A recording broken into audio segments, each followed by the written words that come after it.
I want to start with something raw, something the media won't filter and your feed won't water down. On October 7th, 2023, Jordan Peterson tweeted, "Give them hell, Netanyahu." But this video isn't about that tweet. It's about what followed. Tens of thousands dead, thousands of children lost, nearly 100,000 wounded. The world watched, and most said nothing. The guest in this conversation, Sarah Malik, a conflict analyst who has spent years studying war rhetoric and state psychology, didn't come to condemn or defend.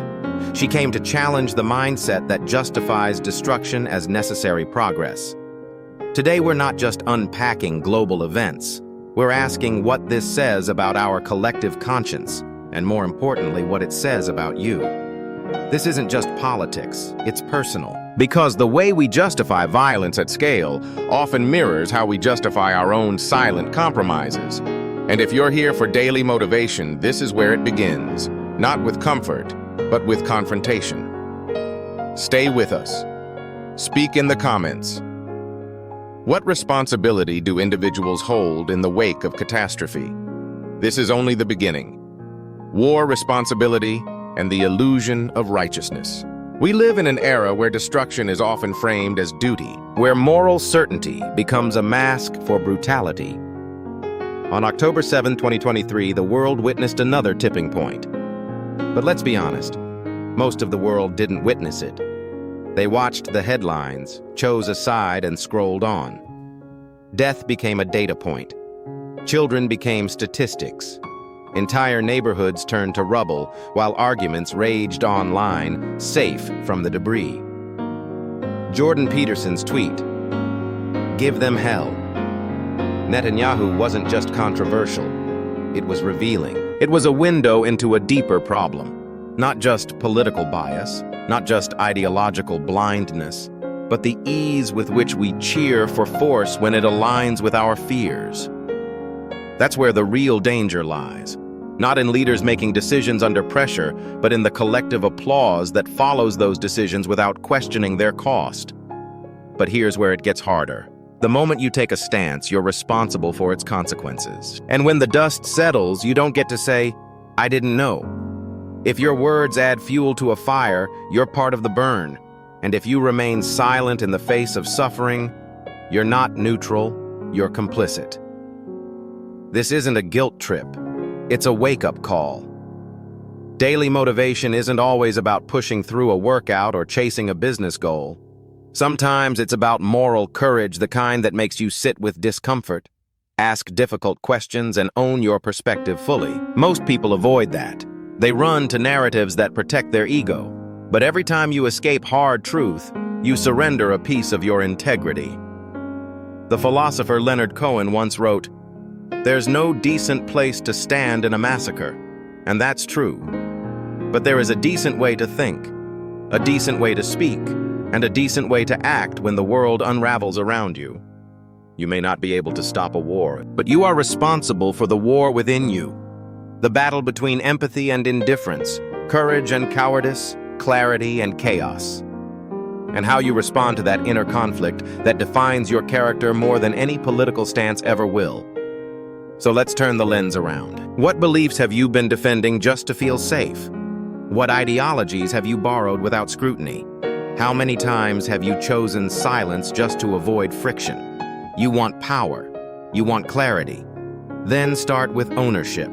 Start with the willingness to say, "I don't know enough," and follow that up with effort, not pride. That's what separates a mindless follower from an aware citizen.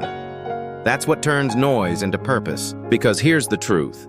Righteousness without reflection is dangerous, and silence without examination is cowardice. Let me tell you something personal.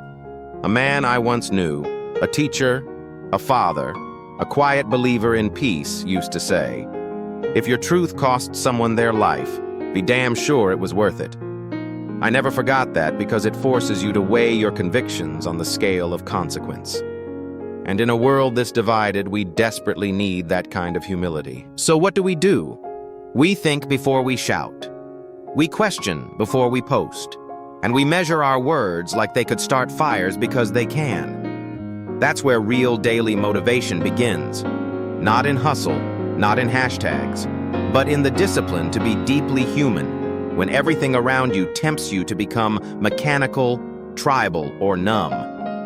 If you want to lead, you need to feel. If you want to grow, you need to confront what you've been avoiding. And if you want to change the world, start by refusing to become one more voice echoing hate, even if it's dressed up as justice. This is where most people tap out. Too heavy, too gray. But if you're still here, then you're not. Most people. So I ask you now, what's one belief you've defended that you've never fully examined? Drop it in the comments. Challenge yourself, confront it. Make this a space for clarity, not echo chambers, because this isn't about taking sides. It's about taking responsibility. Stay with me. The next part goes deeper into the illusion of moral high ground and the emotional weapons we've turned into excuses, war responsibility, and the illusion of righteousness. You know what I've noticed lately? Everyone's angry, everyone's certain, and everyone's convinced they're on the right side of history. But let me ask you something real. When did we stop being curious? When did we trade questions for slogans?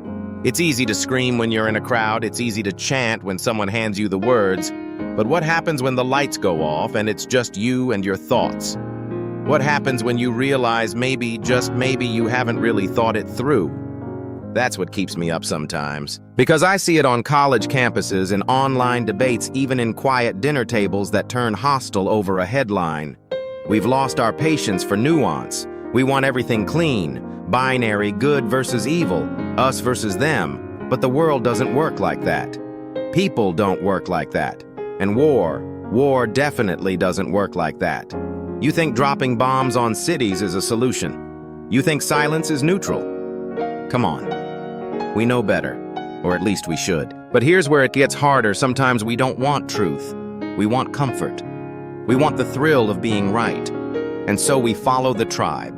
We post what we're supposed to post. We say what keeps us safe, and we keep moving. No accountability, no personal audit. Just perform, conform, repeat. And the price. It's truth. It's trust. It's the slow erosion of any space where real dialogue can happen. That's the scary part. Because once we lose our ability to speak freely, to challenge each other without fear, we lose the foundation of any healthy society. And I get it. People say, free speech isn't under attack, but tell that to the students who got blacklisted for standing up. Tell that to the workers who lost jobs over tweets taken out of context. Tell that to the donors whose bank accounts were frozen for funding. Peaceful protests. Tell them it's all in their head. You can't, because it's happening. And it's not just about left or right. It's about what happens when power decides whose voice matters. That's where we are right now. A place where principle is optional and outrage is currency. But here's the deal. If your principles only apply when it's your team in trouble, you don't have principles. You have preferences. You have tribal instincts dressed up as morality. And you're dangerous because of it. That's not daily motivation. That's daily avoidance. That's avoiding the hard, ugly truth that sometimes we've participated in injustice while thinking we were doing good. I've done it. You've probably done it too. That doesn't make you evil. It makes you human. But what separates those who grow from those who rot is what they do after they realize it. Do they dig deeper, ask better questions, change course, or do they double down because admitting they were wrong feels too much like dying? We've got to get better at dying to old versions of ourselves. That's the price of growth. That's the cost of integrity. So if you're listening to this right now, here's your challenge. Be brutally honest with yourself. What opinion are you holding right now that you've never questioned? What narrative are you addicted to because it makes you feel safe? Write it down. Say it out loud. And if you're bold enough, drop it in the comments. Not to prove anything, not to win points, but to start a fire inside. Because here's what I believe: daily motivation is not just about getting stronger. It's about getting clearer. And clarity comes from confrontation. Not with the world, but with your own blind spots. So look closely, speak honestly, and don't back down just because it's uncomfortable. This episode isn't about choosing sides. It's about reclaiming your ability to think freely in a world that wants to do your thinking for you. And in part 3, we're going even deeper into the illusion of moral superiority and the price we pay when we lose ourselves in group identity. If you're still with me, you're not just consuming content. You're becoming someone more dangerous, more aware, more alive. Let's keep going. The double standard debate. You ever notice how easy it is to feel superior these days? It's effortless. You just say the right thing, repost the right cause, show the world which side you're on, and suddenly you're a hero. But here's the truth. Most people can't stomach. Moral superiority is the most socially accepted form of ego. It looks like virtue, but it's really just pride with good PR. We've replaced actual wisdom with performance. We don't ask, is this true? We ask, will this make me look good? And that's a dangerous game because when your identity is built on your views, you stop evolving, you stop listening, you stop thinking. Because to change your mind would mean to lose yourself. That's why people cling so tightly to labels. Left, right, pro, anti-victim, oppressor. These aren't just positions, they're shields. They protect people from having to do the real work of thinking independently. But if your identity can't survive a question, it was never real to begin with. That's the problem with today's outrage culture. People get addicted to the high of being offended. They need an enemy. They need a villain, because that villain justifies everything they do in response. But here's what no one wants to admit: when you dehumanize your enemy, you dehumanize yourself. You become what you claim to hate: intolerant, arrogant, blind. And the worst part? You feel good doing it, because the crowd claps. And as long as the crowd claps, you don't have to look in the mirror. But let's flip it. Let's get uncomfortable. Have you ever posted something because it made you feel righteous, but deep down you weren't even sure you believed it? Have you ever repeated a line because it was trending, not because you understood it, but because you didn't want to be left out? Be honest, most people have. And here's the thing that doesn't make you weak. It makes you human. But staying there, staying blind, staying fake, that's where weakness becomes rot. That's where your character starts to corrode. Real daily motivation isn't about pushing harder, it's about becoming more honest. It's looking at yourself and asking, am I building my beliefs on truth or on tribal loyalty? Because one makes you free, the other makes you a slave. And I'll tell you this, slavery of the mind feels just like comfort. It feels like belonging. It feels like safety. Until the moment you're told to shut up and follow a rule you never agreed to. That's when the illusion breaks. That's when you realize you were never free at all. Think about this. The same people who preach tolerance cancel those who disagree. The same people who cry about censorship will block anyone who questions their version of reality. The same voices that scream for peace will cheer when the other side gets crushed. That's not justice. That's hypocrisy in disguise. And if you don't call it out, especially in yourself, you become part of the machine. You become the mask you wear. But there's a way out, and it doesn't come from yelling louder. It comes from going quieter, from turning inward and asking yourself what matters more, your status or your soul. That's the turning point. That's where real freedom lives, in the space between what's expected and what's right. So here's the call today. Stop performing. Start thinking. Drop the script. Pick up the mirror. You don't need to be on the right side. You need to be on the honest side, even if it costs you, especially if it costs you.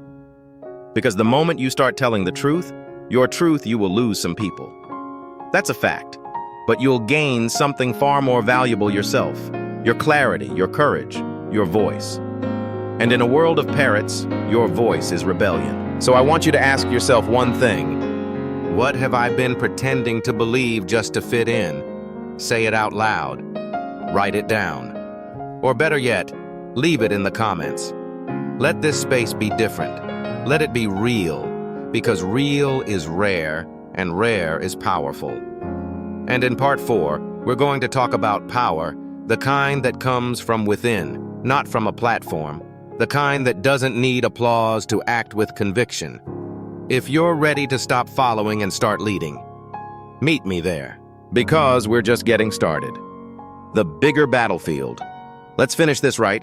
Because by now you've heard the arguments, you've felt the discomfort, you've sat in the tension between what's easy and what's true. And that's where the real work begins. Not in the noise, not in the echo chambers, but in the quiet space where you decide who the hell you actually are. That's what this has always been about. Not war, not tweets, not politics. You, your mind, your spine. Your ability to stand in a world that wants you to kneel, not out of principle, but out of fear. You know what I'm talking about? It's not just about the Israel-Gaza conflict. It's not just about protests or suppression or censorship. It's about how easily people give up their voice to avoid conflict. How fast we trade integrity for inclusion. And the truth is, once you do that, you start disappearing. Slowly, quietly. And then one day you wake up with opinions that aren't yours, values you never chose, and a life that feels like it belongs to someone else. That's why personal power isn't some motivational slogan. It's survival. It's the only thing that separates you from becoming another pawn in someone else's game. Because here's what most people don't understand. True power doesn't come from control. It comes from clarity. The clarity to know what you believe. The clarity to know what you stand for, and the clarity to act on it even if it costs you. Especially if it costs you, because that's the test. That's the proving ground. That's where people either rise or sell their soul for comfort and applause. And if you're listening to this, I want to remind you, you don't owe anyone your silence. You don't owe them conformity. You don't owe them a watered-down version of yourself just to avoid criticism. You owe yourself the truth. You owe the world your full weight. And yes, that will offend people. It will make you unpopular. It will cost you opportunities. But what's the alternative? Living a life where you're never fully present because you're always pretending. That's not life. That's performance. And eventually, even the best performers burn out. So what does it mean to take your power back? It means questioning everything. Not out of rebellion, but out of responsibility. It means removing the filters, the labels, the narratives, and sitting alone with the raw, uncomfortable facts. It means speaking up when you'd rather stay quiet. It means walking out of rooms that demand your silence. It means knowing that peace is not the absence of noise, it's the presence of strength. And if that sounds hard, it's because it is. But the alternative is worse. The alternative is slow decay. The alternative is watching your convictions rot while you smile for the camera. That's not leadership. That's surrender in disguise. So I'll say it again, this isn't about politics. This is about your soul. About whether you'll live as a free thinker or a fearful follower. About whether your beliefs will be shaped by conviction or by pressure. You don't need permission to think. You don't need credentials to question, and you don't need an audience to act. What you need, what we all need, is a kind of courage that isn't loud but unshakable. A quiet, unbreakable voice inside that says, I know who I am, and I won't apologize for it. So here's your final challenge. Go back through everything you've heard in this series. Find the moment that made you the most uncomfortable. The moment you wanted to skip. The part that triggered you, challenged you, made you angry, and sit with it. That's your edge. That's your work. Don't run from it. Lean into it because that's where growth lives. Not in comfort, not in agreement, but in confrontation. And if you're still here, then you're not like most people. You're not here for easy answers or feel-good quotes. You're here for daily motivation that punches through your excuses and forces you to rise. You're here to become something solid in a world full of smoke. So do it. Speak, act, lead. Not because it's trendy, but because it's time. Leave a comment. Tell me, what belief have you reclaimed? What lie have you let go of? And what truth are you ready to stand for no matter the cost? Let this be more than just content. Let this be your declaration. Because this is the beginning of something real. And now we come to the final moment. The part where everything you've just heard turns into a choice, not a thought, not a feeling, a decision. You've seen how easy it is to get swept up in noise, in ideology, in fear. But real power, it's quiet, it's grounded. It lives in the people who think for themselves, speak with conviction, and lead without apology. That's your work now. Not to agree with everything I've said, but to own what you believe fully, fearlessly. Because daily motivation isn't about hype.